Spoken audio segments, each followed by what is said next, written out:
Oi, pessoal, tudo bem? Estamos aqui no nosso FLF Cast. Estamos aqui com duas arquitetas maravilhosas, convidadas, e a gente vai estar aqui essa tarde batendo bola, conversando um pouquinho sobre o papel da mulher, né, nessa área da arquitetura. Estamos aqui com a Glícia Hillary, que ela é arquiteta aqui de Sobral. Estamos aqui também com a Alicia Ximenes, né? E eu sou a Marcele, também arquiteta, sou professora da Faculdade Luciano Feijão do curso de arquitetura, tá? Nas disciplinas de História e de Desenho Arquitetônico. Legal. Então, vamos conversar um pouquinho, né? Passar experiências de vocês, muito importante a gente ouvir vocês, de tudo aquilo que vocês têm vivido e sentido. Ninguém melhor do que quem está lá no meio do mercado para passar essa experiência para a gente, né? E aí eu queria saber, vocês são recém-formadas, né? Não é isso? Sim. Como é que tem sido essa experiência de vocês no mercado, após a formação de arquitetas e urbanistas? Como é que tem sido essa experiência de vocês?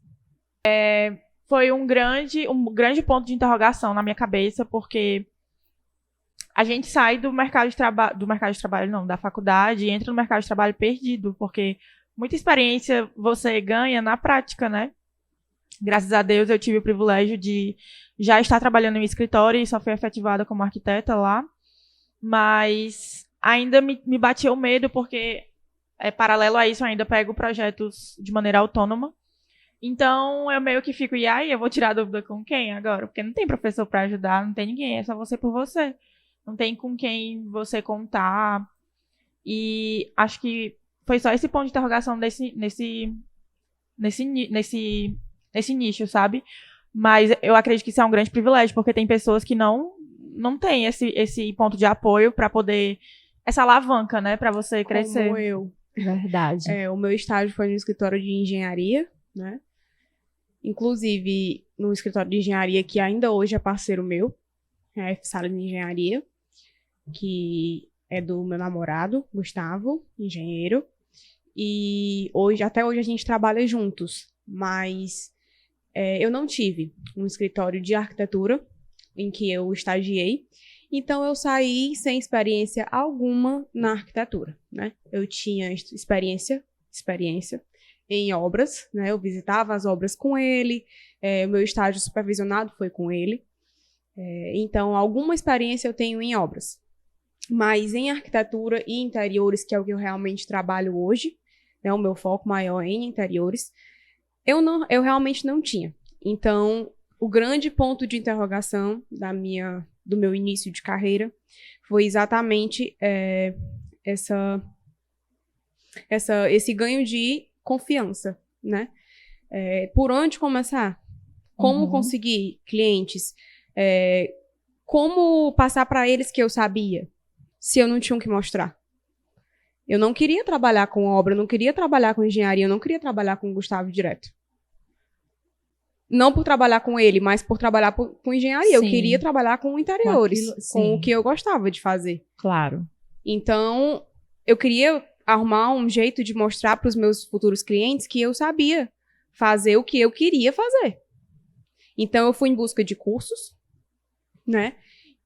Fui tentar, com amigos que viraram clientes, tentar fazer projetos, né? E graças a eles, até hoje, eu tenho clientes indicados e, por enquanto, eu só tenho clientes indicados por clientes, né? É a minha maior propaganda, é o boca a boca, né? Sim. Clientes que indicam clientes, são os meus projetos comerciais, né? Que a pessoa entra numa loja projetada por mim, chega lá e pergunta, quem fez? Sim. Foi a Glícia. É uma excelente propaganda, não é? Sim. Demais.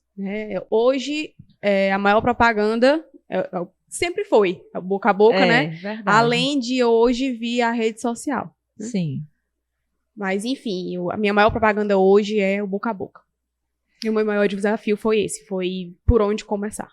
Eu acho que todo arquiteto, logo quando se forma, o primeiro nicho de clientes é ali a família, os amigos da família, Os né? amigos que viram clientes. E aí você vê que você chegou em outro patamar quando você começa a atingir clientes que não são que não lhe conhecem. do seu ciclo social, E exatamente. conhecem por meio Que já de... é mesmo, que aí já são os clientes que estão vindo mesmo pelo seu Pelo trabalho, seu pelo seu trabalho, projeto, pela exatamente, não porque qualidade. quer Eu ajudar. almejo. Isso. Eu almejo essa Nossa, fase. demais. Você vai chegar. É muito importante, Gleison, o que você falou, porque, assim, eu acredito que todo aluno, ele sente isso quando ele se forma e vai para o mercado. Porque enquanto ele está ali na faculdade, ele tem ali todo o respaldo da faculdade, né? Dos professores, dos amigos, né? Ele sabe que pode pedir socorro ali a alguém. E quando ele se forma e vai imediatamente para o mercado, ele olha para um lado, para o outro, não tem ninguém. Os amigos viraram concorrentes, Sim. não é? E ali vai ser a prova ali do que ele aprendeu de fato ou não, né? Se aprendeu ou não. E também do suporte que ele gostaria de ter, que ele não vai ter, né? Aí ele vai ter que colocar para fora o sonho, correr atrás. Às vezes, quando a gente se forma, a gente pensa, poxa, acabou não, começou. Agora que vai Agora que começar. E eu a tinha, corrida, eu a tinha um carreira. pensamento muito errado de que a gente tinha que saber de tudo. Tipo assim, saber de tudo. Você tem que... Uma calha úmida numa bancada. Eu achava que eu tinha que entender tudo daquilo. Só que não. Não. O fornecedor tá ali justamente pra tirar sua dúvida, porque é o trabalho dele explicar pra você. Então, assim, é você botar, vestir a humildade, colocar o orgulho no bolso. Sim, com e dizer, certeza, ei, sempre. eu nunca fiz isso, tu pode me ajudar, por favor? E isso Pro abre cliente, muitas a gente portas. tem que mostrar que Abre sabe, mas... Exatamente. Abre muitas portas pra você. Pro cliente nada aconteceu. Sim, mas pro Mas fornecedor no a gente tá off, ali. a gente tá lá, por favor, me ajuda. Muito importante a gente estar ouvindo isso, né? Eu acredito que quem vai nos ouvir, né, também vai se identificar, né? Acredito, Sentir sim. isso também, essas experiências de vocês, né, de vivenciarem isso, essa transição da faculdade para o mercado, né? E aí eu queria perguntar assim, vocês, quais foram assim, os maiores desafios, né, que vocês vivenciaram, assim, ou estão vivenciando? Estamos vivenciando. Tá começando agora essa caminhada. Eu acho que você se inserir é o principal deles. Sim. E de que maneira você vai se inserir? Ter voz e vez, né? Porque você não tem nome, você é um grande anônimo quando você sai da faculdade, a não ser que você tenha amizades e suporte e alavancas que lhe ajudem a entrar e subir lá na rodinha da sociedade que conhece aquele arquiteto recém-formado. Mas é muito difícil você se inserir no mercado. E isso também puxa outra coisa, que é a captação de clientes. Tipo, por que um cliente que não lhe conhece vai lhe contratar se você não tem portfólio? Se, tipo... já existem arquitetos que já estão lá no mercado há muito mais tempo. E que eles já acompanham há um tempo. Por que ele vai lhe contratar, entende? Uhum. E aí a gente entra numa pauta que é muito chato, porque eu acredito que os arquitetos que já estão formados há muito tempo até se chateiem com a gente que está recém-formado, que a gente, infelizmente, tem que cobrar um preço muito mais barato pra gente se inserir nesse mercado de alguma forma. Aí é que entra o outro desafio, a precificação, né? Já aconteceu comigo de eu ter que não dispensar, né? Mas, de algum modo, eles talvez tenham entendido assim. Mas de dizer para o cliente que eu não poderia atender ele naquele momento porque eu não estava com tempo. Por quê? Eu sou sozinha. Por que eu sou sozinha? Porque eu não consigo pagar uma equipe para trabalhar comigo. Porque eu não consigo contratar uma equipe para trabalhar comigo. Porque eu não consigo subir meu preço. Se eu subir meu preço, eu não trabalho. Se eu subir o meu preço... Né? É um círculo. É um ciclo vicioso. É um ciclo que uma coisa puxa a outra, tá? Tudo relacionado, né? É verdade. E aí, a partir do momento que eu contratar pelo menos um estagiário, que no meu tempo eu não queria ser um estagiário voluntário, então eu acho que todo mundo que trabalha, ela deve receber pelo seu trabalho, nem que seja pouco, mas deve. Sim, né? Claro. Então, eu acho que é justo, se eu contratar um estagiário, ele ser remunerado. Eu não contrataria, né, um estagiário para ser um voluntário na minha equipe. Então, eu teria que pagar. Para eu ter que pagar, eu teria que subir o meu preço. Se eu subir meu preço, eu não capto o cliente. Então, ele me dispensa. Aí, a partir do momento que eu digo pro cliente, fulano, eu não consigo te atender agora. Eu só posso te atender no mês que vem, porque eu tenho projetos para entregar agora e eu não consigo te atender agora. Vou ser sincera com você, infelizmente eu não consigo. Ele não vai me esperar. Ele vai lá e contrata outro. Ele vai lá e contrata E outro. já aconteceu comigo também. Mas aí, se eu disser pra ele, fulano, eu consigo te atender, mas o teu preço vai ser tal, porque eu vou contratar uma pessoa pra me ajudar a fazer comigo. Aí sobe o Aí valor. sobe ele o valor, não ele quer. também vai atrás de outra pessoa. Então é É. difícil pra gente recém-formado, porque a gente não tem nome. A gente tem que fazer o nome, como é que a gente faz trabalhando. E como é que a gente faz pra trabalhar? A gente cobra barato pra poder conseguir o projeto, porque ele tá lá pelo seu preço. Ele é tipo, É um ciclo vicioso. é um ciclo enfim. vicioso e por que que ele é um pensamento muito errado da maioria das pessoas quando chega pra contratar a gente, porque ele pensa assim, ela é recém-formada, não tem experiência, então não tem porque eu pagar muito naquela pessoa, entende? E a questão é que a gente também não é devidamente valorizado. É porque o que a gente oferece não é produto, é serviço. Então as pessoas têm mania de precificar o serviço dos outros, entende? É Exatamente. verdade. É muito verdade. mais difícil você Infelizmente. precificar o serviço do que o produto. E é uma das coisas mais. Porque, tipo, eu não aprendi isso na faculdade, de você aprender a precificar e colocar o preço no seu projeto. Não. Nunca aprendi. Como é que eu faço? Geralmente eu converso com os meus amigos que já são formados e pergunto como é que isso que eu vocês fiz. cobram? Vocês cobram por ambiente? É por metragem quadrada? Como é que funciona? Por hora trabalhada. Por como hora é? trabalhada. E aí cada um fala lá a sua vivência, a gente meio que faz uma média daquilo e pega pra gente e vai. Porque a gente precisa de projetos. É tipo uma rodinha na qual é um processo até você crescer. Vocês acham que as pessoas assim têm dificuldade de identificar o papel do arquiteto? O que ele Demais, faz? com certeza. Demais. Muitos E não nessa sabem, dificuldade, eles acabam que não valorizando a gente, porque Isso. acham que eles mesmos podem Fazer. fazer o que a Todo gente mundo é arquiteto, faz. né? É. Todo mundo diz, eu sou arquiteto. Eu gosto É. disso, eu sei o meu estilo. Eu gosto de desenhar. 5 anos de faculdade não adianta em nada. Não. Mas eu sinto isso demais. E. Qual foi a pergunta mesmo que eu esqueci? Se a gente acha que as pessoas não sabem o que a gente faz.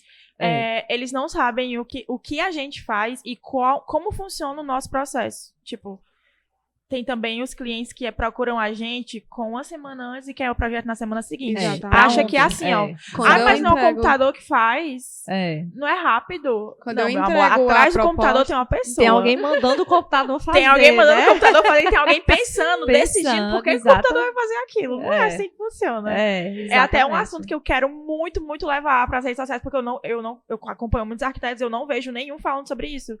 Porque eu acho que a culpa também Muito bom. A O culpa não é das processo. pessoas, sabe? Eles são ignorantes e não sabem. É realmente uma falta de informação.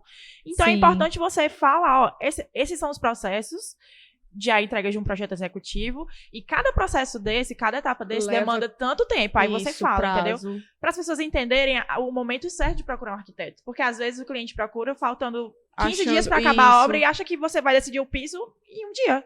E não é assim que funciona, entende? É verdade. Eu acho que ainda falta muito isso, né? Assim, das pessoas entenderem o papel do arquiteto no espaço, na cidade, seja no espaço público ou privado, né? Qual a função, o que causa a mão de obra do arquiteto nesse espaço? O que vai trazer para a vida das pessoas, né? Que a gente sabe a qualidade de vida, o bem-estar, né? O conforto, né? E eu acho que falta ainda esse conhecimento para as pessoas, né? Talvez porque a gente está sendo pioneiro nisso, como você falou, talvez a culpa não seja das pessoas, elas não sabem, né? Mas porque somos pioneiros, né? Como eu sempre costumo dizer, a gente percebe claramente a diferença de Sobral para os municípios vizinhos, E né? muita gente não sabe. E muita gente não por sabe quê? por quê. Sobral, mas porque Sobral tem arquitetos e urbanistas na gestão pública. Sim. Né? Então, os gestores precisam compreender o que um arquiteto e urbanista faz, porque nós somos arquitetos e urbanistas. Esquecem também Esquecem. que existe o A urbanismo. gente trabalha com espaço privado e com espaço público, né? Em escala privada e em escala urbana, Sim. né? Do edifício e na escala da cidade. Então, as pessoas percebem a diferença entre os municípios, mas não entendem o porquê. E o porquê é esse, é porque tem uma pessoa lá na gestão pensando na organização da cidade.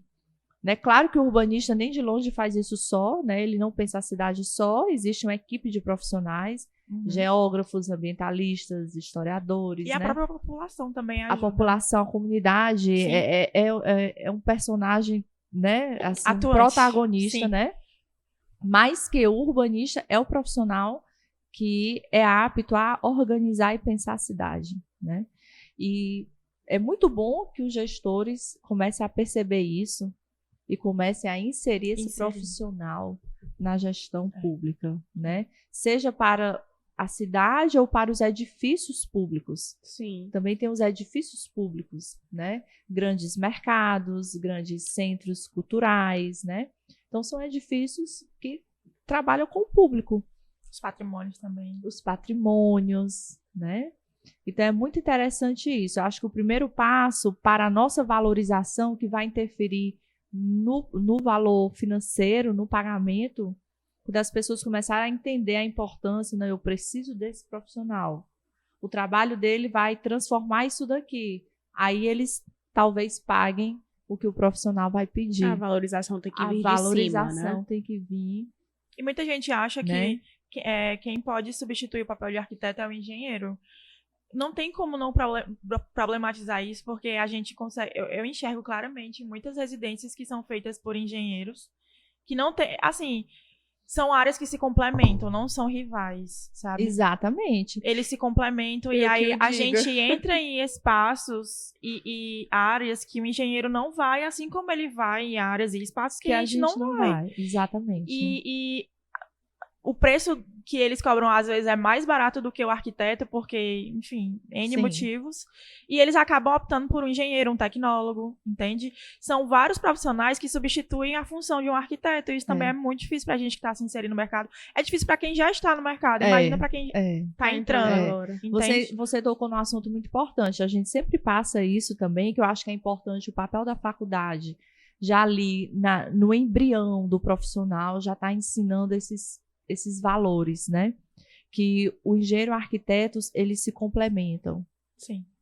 É importante demais trabalharem juntos, lado a lado, né? Porque ali eles compartilham conhecimentos, né? Mais ou menos assim, um pensa, o outro executa o que o outro pensou, né? Então a gente precisa dessa parceria. Eu particularmente tiro muita dúvida com o Gustavo.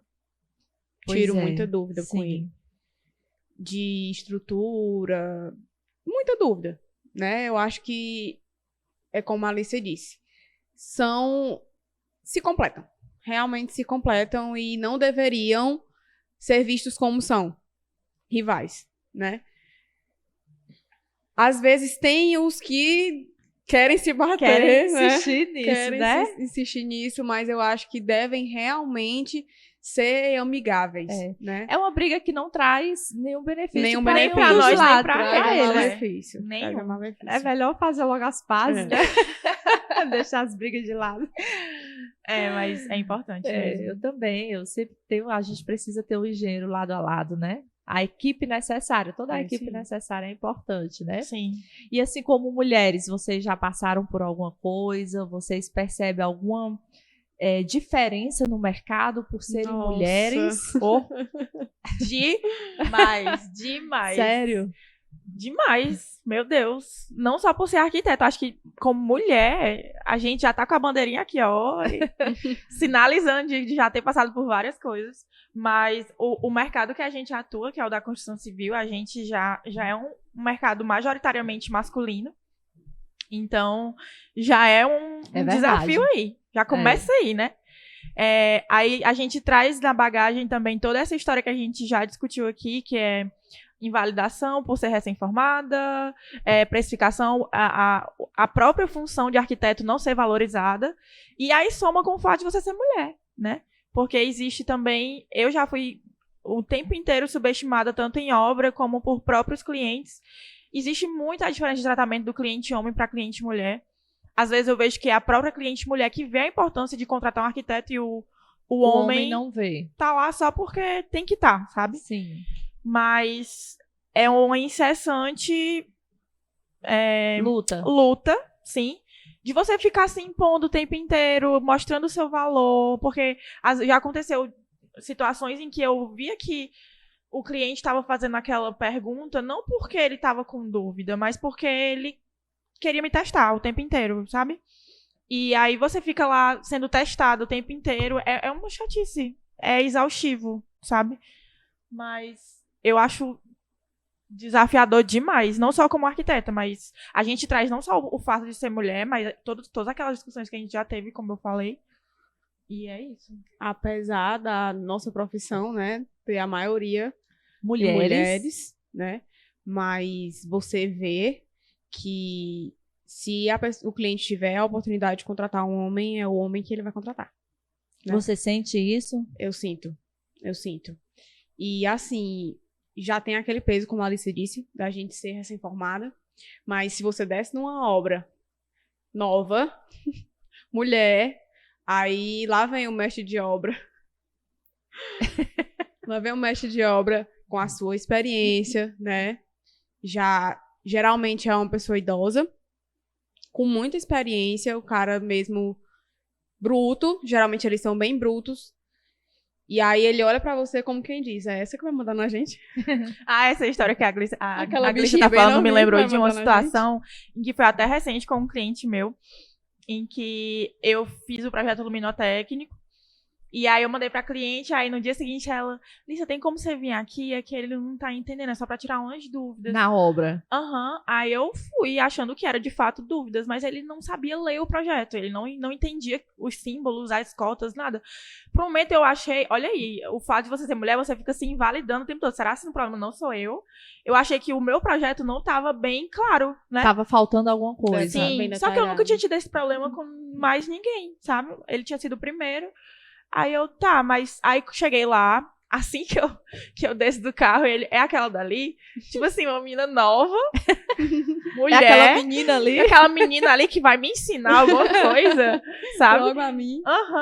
Aí comecei a explicar pra ele e ele não tava me dando ouvidos, ele não tava nem um pouco interessado no que eu tava falando, ele queria ignorar que existia um projeto luminotécnico pensado pra aquele espaço, pro layout daquele local e queria só jogar 3 luminárias duras assim no teto. E eu não faço isso comigo não, meu amor, por favor. E explicando. E aí do meu lado tava o eletricista e o filho dele, que auxilia o mestre. Ele devia ter assim uns 13, 14 anos. Ele era novo. Mas ele muito interessado, eu acho que ele estava interessado. E aí ele estava vendo tudo que eu estava falando, eu explicando as secções dos interruptores, como que funcionava, onde que acendia tal luz. E aí ele, pai, é assim, ó. Aí ele começou a explicar ao pai dele, e aí o pai dele começou a entender. Ouviu ele deu o filho, ouvidos, mas não lhe ouviu. E eu tava lá de enfeite, porque, tipo, ele não tava... Tipo, o desinteresse não era pelo projeto, era porque era você que tava explicando. Eu, mulher.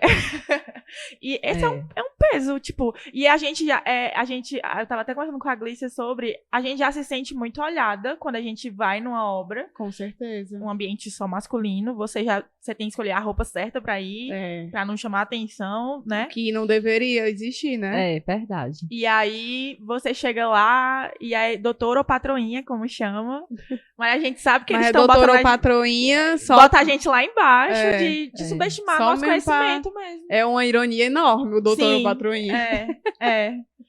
Mas eles subestimam muito. Subestimam muito a nossa capacidade, o nosso conhecimento. É muito difícil. Você já passou por alguma situação assim, Glícia?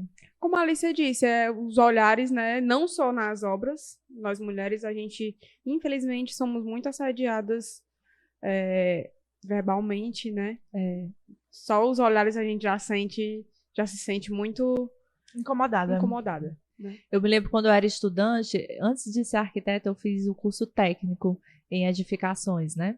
E aí eu não tinha nem entrado na faculdade ainda, eu já lá em Fortaleza já estagiava em uma construtora e depois fui contratada, né? E aí eu queria muito ir para a obra. Eu queria demais ir para a obra. Queria ver cimento, areia, brita, aquelas coisas. Queria ficar de bota, capacete. Nunca permitiram que eu fosse, porque dizia que obra não era lugar de mulher. Não. Aí eu ficava na parte administrativa ali, o departamento técnico, né? Que ali a gente controlava e comprava os materiais, fazia o cálculo da estrutura, era a parte técnica, né? Mas para a obra mesmo, nunca conseguiram me colocar. Eu tinha maior vontade, né? Eu também tinha. É Aí mais pronto. confortável ficar em escritório, mas obra Outra é coisa legal. que me incomoda demais, não passei por isso, né? Mas vendo Instagram e jornais e revistas, nós mulheres, apesar de nós sermos 65% a 70% do público de arquitetos urbanistas, em empresas, em grandes empresas, às vezes tendo o mesmo cargo que arquitetos urbanistas masculinos, a gente, mulheres, temos salários inferiores. É um absurdo. E, às vezes, tendo escolaridades maiores, sendo mestres ou doutoras, e eles sendo arquitetos, né, sem nem pós-graduação ou algo assim, eles têm cargos maiores do que nós mulheres. Apenas por serem homens. Mais oportunidades, né? Mais São dadas. oportunidades só por serem E a homens. gente tem que trabalhar o dobro para conseguir chegar lá. Exatamente. Sem complicado. falar no outro lado da nossa vida, né? Além de sermos arquitetas, né? Muitas de nós somos mães, Dona de né? casa. Donas de casa, esposas, esse outro lado aí que também é outra bagagem, né? Da nossa Sim. vida, que a gente não E tá é uma fase trazendo que a aqui. gente... Eu, por exemplo... Você vai ser mamãe já Sim, já, né? Eu ainda não tinha pensado nisso até eu ser mãe, né? E entender que quando a gente é mãe, a gente para no tempo. Tipo, você para no tempo literalmente para você se dedicar integralmente ao seu filho. E é muito difícil depois de você ser mãe, não tirando o papel do pai, obviamente, porque graças a Deus hoje em dia... graças a Deus é a nossa luta. Que hoje em dia existem pais muito mais atuantes, né? Sim. Na luta com o filho. Isso. Mas pro homem é muito mais fácil fazer alguma coisa do que pra mulher que tá lá com o filho, que é lactante. Por exemplo, o homem vai sair de casa, tô indo. E pra mulher ela tem que Não. mover toda a rede de apoio pra poder É. conseguir fazer Tem isso. que ter E todos os aparatos, toda a estrutura. tem que ter todo o Tem que ter planejamento. toda uma estrutura. Tem que ter uma equipe. E querendo ou não, quando eu me dei conta disso, que a vida da mulher para, eu me apavorei. Eu fiquei, meu Deus, minha vida vai parar já. Falta E agora? Daqui a alguns meses. Alguns meses. Né? É. Mas a gente tem que lutar muito. Não menosprezando os homens, mas no fundo menosprezando sim, porque a gente trabalha bastante pra gente chegar onde a gente tá, sabe? Admiro muito mulheres mães, porque eu acredito que depois que o filho nasce deve ser, meu Deus, uma luta dupla, né? Verdade. E aí, enfim, e ainda ser invalidado o tempo inteiro, é um saco. É uma luta que vai demorar ainda um pouco, mas que a gente está aí no meio dela. É um Né? processo. Já tivemos assim, mulheres do passado que já começaram essa luta, essa briga, e a gente está aqui só dando continuidade. E como você disse, provavelmente a gente nem vai ser a nossa geração que vai acolher. Exato. Mas talvez as próximas gerações do seu filho, né? Os filhos, os netos. Total. Mas que nosso papel na história não deixa de ser fundamental. A gente precisa E um dia nós seremos continuar... recompensados. Exatamente, né? E é a gente ficar ali se impondo e expondo e educando e informando, porque às vezes é muita falta de informação também. Sim, com certeza. E fazer nosso papel. Exatamente. Efetivar esse papel e acreditar que tem melhorado. Se a gente for analisar direitinho, Sim. tem melhorado bastante. Se a gente olhar para trás, a gente já vê evoluiu que já evoluímos muito, já conquistamos entramos em muitas locais coisas. que não Exatamente. não tinha como. E eu acredito sim que é continuar, que a gente vai ter esse retorno, Total. né? Nas próximas gerações. Total. Acredito Né? muito nisso. Tenho fé. Então é isso, eu quero agradecer aqui a presença de vocês, muito importante, muito relevante os depoimentos, né? Esse bate-papo aqui é tão legal de compartilhar experiências. Eu acredito que quem vai assistir vai se identificar muito, porque às vezes a gente pensa que talvez um aluno nosso, né, ou quem vai assistir, pensa, eu estou passando por isso, e pensa que é só ele. E quando a gente começa a ouvir que as pessoas também passam, isso nos traz um conforto e uma segurança. Sim. Porque a gente vê, poxa, ela passou e ela está vencendo assim. Uhum. Então, existe como eu sobreviver e vencer, né? Então, sempre assim, a nossa vida, nós mulheres profissionais, arquitetas, sirva também para encorajar outras, né, a passar superar esses desafios que vão vir na caminhada, na jornada profissional, Sim. né? Sim. Então eu Sim. quero agradecer vocês de coração, Nós que Glícia, muito agradecemos o obrigada. convite. É uma Glícia, honra, obrigada. obrigada. Tá muito bom estar aqui com vocês. E eu acredito que vamos nos ver mais vezes e compartilhar mais vezes essas Vai experiências. ser um prazer. Vai ser um prazer. Tá bom? E é Foi isso. ótimo. Estamos aqui Obrigada, gente. finalizando o nosso FLF Cast.